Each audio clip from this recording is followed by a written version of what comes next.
Shalom sahabatku, kembali sebelum kita merenungkan kebenaran firman Tuhan di pagi hari ini, mari kita sama-sama berdoa. Bapa kami yang ada di sorga, terima kasih ya Tuhan untuk pagi hari ini. Kami sungguh mengucap syukur untuk kebaikan-Mu di dalam kehidupan setiap kami. Sekarang kami ingin kembali untuk mendengar dan belajar tentang kebenaran firman-Mu. Mampukan setiap kami bukan hanya menjadi pendengar, tapi juga setiap kami menjadi pelaku kebenaran firman-Mu. Amin. Pagi hari ini, kita akan kembali merenungkan kebenaran firman-Nya dengan tema Promise Keeper. Mari kita buka Alkitab di dalam kitab Yesaya pasal 24 ayat 4 sampai ayat yang ke-6. Demikian firman Tuhan. Bumi berkabung dan layu, ya, dunia merana dan layu. Langit dan bumi merana bersama. Bumi cemar karena penduduknya, sebab mereka melanggar undang-undang, mengubah ketetapan, dan mengingkari perjanjian abadi. Sebab itu, sumpah serapah akan memakan bumi, dan penduduknya akan mendapat hukuman. Sebab itu penduduk bumi akan hangus lenyap, dan manusia akan tinggal sedikit. Apa yang kita perbuat akan berdampak kepada tanah di mana kita berpijak. Ingat pertama kali dosa masuk ke bumi dan Tuhan mulai beracara terhadap dosa itu? Terhadap ular, Tuhan mengutuknya demikian. Kejadian pasal 3 ayat 14 sampai ayat yang ke-15. Lalu berfirmanlah Tuhan Allah kepada ular itu, "Karena engkau berbuat demikian, terkutuklah engkau di antara segala ternak dan di antara segala binatang hutan. Dengan perutmu lah engkau akan menjalar, dan debu tanahlah akan kau makan seumur hidupmu. Aku akan mengadakan permusuhan antara engkau dan perempuan ini, antara keturunanmu dan keturunannya. Keturunannya akan meremukkan kepalamu, dan engkau akan meremukkan tumitnya." Hawa yang mewakili perempuan juga dikutuk dengan susah payah ketika hendak melahirkan bayinya. Namun terhadap Adam atau manusia itu sendiri, karena manusia telah jatuh ke dalam dosa dengan melanggar ketetapan Tuhan yang telah Tuhan sampaikan kepadanya, bukan manusia itu sendiri yang terkutuk, namun justru tanah itulah yang dikutuk Tuhan. Kejadian pasal 3 ayat yang ke-17 berkata, "Lalu firman-Nya kepada manusia itu, karena engkau mendengarkan perkataan istrimu dan memakan dari buah pohon yang telah kuperintahkan kepadamu, jangan makan daripadanya, maka terkutuklah tanah karena engkau. Dengan bersusah payah, engkau akan mencari rezekimu dari tanah seumur hidupmu." Kebenaran yang sama masih terjadi sampai hari ini. Ketika manusia berdosa dengan pertama-tama melanggar undang-undang, lalu mulai mengubah ketetapan, dan pada akhirnya mengingkari perjanjian abadi, maka bumi di mana kita berpijak akan terkutuk.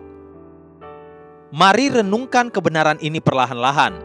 Dosa bertumbuh dan mengalami metamorfosa dengan perubahan-perubahan kecil. Dimulai dengan melanggar undang-undang. Dan pelanggaran itu seringkali dimulai dengan sebuah pelanggaran kecil dan sederhana.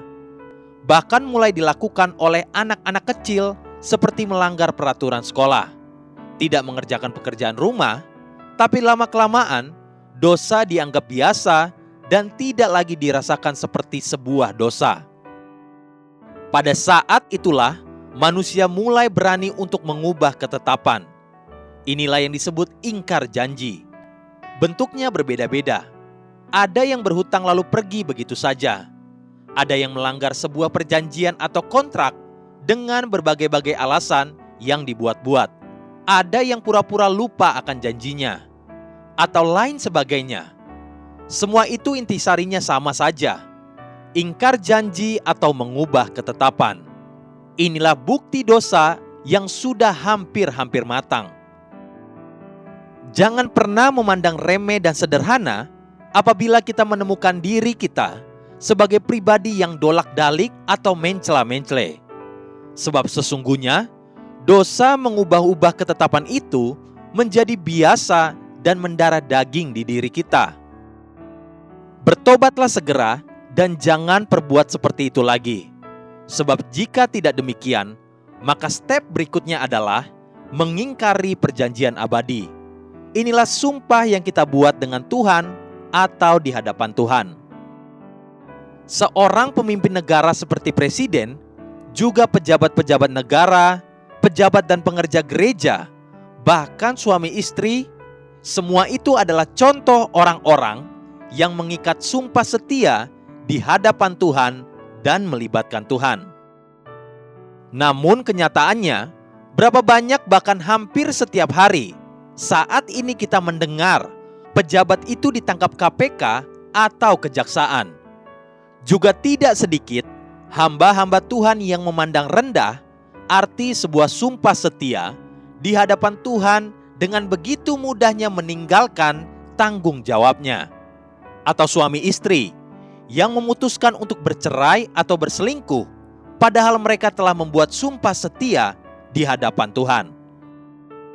Itulah sebabnya rumah tangga hidup di dalam sebuah kekerasan dan tekanan, sama seperti tanah yang terkutuk, atau sebuah bangsa yang mengalami begitu banyak kekerasan, pelayanan yang tidak membuahkan hasil.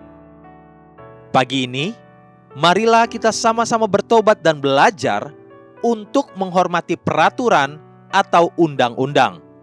Tidak seenaknya mengubah ketetapan atau sebuah kesepakatan atau janji, agar kita tidak akan pernah mengingkari sebuah perjanjian abadi. Haleluya! Sahabatku, mari kita sama-sama berdoa. Bapa Surgawi, terima kasih untuk kebenaran firman-Mu. Materaikan kebenaran firman-Mu di dalam hati setiap kami, agar kami bukan hanya mengingat, tapi kami terus melakukan kebenaran firman-Mu. Amin. Jesus loves you and so do I.